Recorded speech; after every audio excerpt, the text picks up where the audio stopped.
నిన్న మనోళ్ళు ఏం ఆట ఆడిర్రా? 2 ఓవర్లకే 3 వికెట్లు తుట్ట పడ్డాయి. ఒగలెనక ఒగలు అవుట్ అయితానికే గ్రౌండ్లకు దిగినట్టు అటు ఓవుడు ఇటు వచ్చుడు. కలకత్తోళ్ళు మునుం పెట్టి చంపి 200 రన్నులు చేస్తే మనోళ్ళు అందరు కలిసి 120 కొట్టే వరకే ఆస్టకొచ్చింది.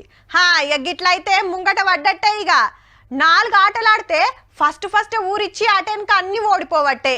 ఇగో ఇట్లనే ఉండొచ్చు. నిన్న సన్ రైజర్స్ ఆట చూసినోళ్ళ ముచ్చట. అట్లా అనేది క్రికెట్ వార్త కాదు, దానికి లంకే ఉన్నది గంతే. పాపం అన్నకు 1500 ఫైన్ పడ్డది. కుద్దు ట్రాఫిక్ పోలీస్ సారే ఇంటికొచ్చి వసూలు చేసిండు. ఇంతకు ఏం రూల్స్ తప్పిండంటే ఫోన్లా ఐపీఎల్ ఆట చూసినందుకు.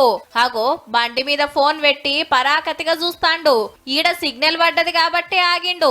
అంటే పోత కూడా ఫోన్లనే తలకాయ పెట్టుడు ఖాయం. అబ్బా క్రికెట్ అంటే ఎంత పాయిరం అనుకుంటా ఒకళ్ళు వీడియో తీసి సోషల్ మీడియాలకు ఎక్కిస్తే ఆయన పోలీసుల కంట్లే పడ్డది. బండి నెంబర్ ను బట్టి అడ్రస్ దేవులాడుకుంటా ఇంటికొచ్చి బరాబర్ దండగా కట్టించుకున్నారన్నట్టు.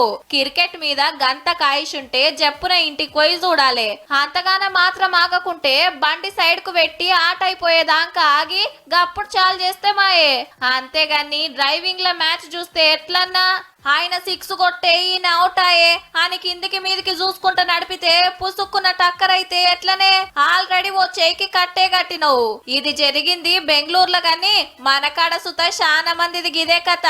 క్రికెట్ మురిపెంలో పడి పానాల మీదకి తెచ్చుకోకుండ్రి జరా. కప్పు ఎవరు గెలిచినా కడుపుకొచ్చేది లేదు, కాలుకొచ్చేది లేదు గాని.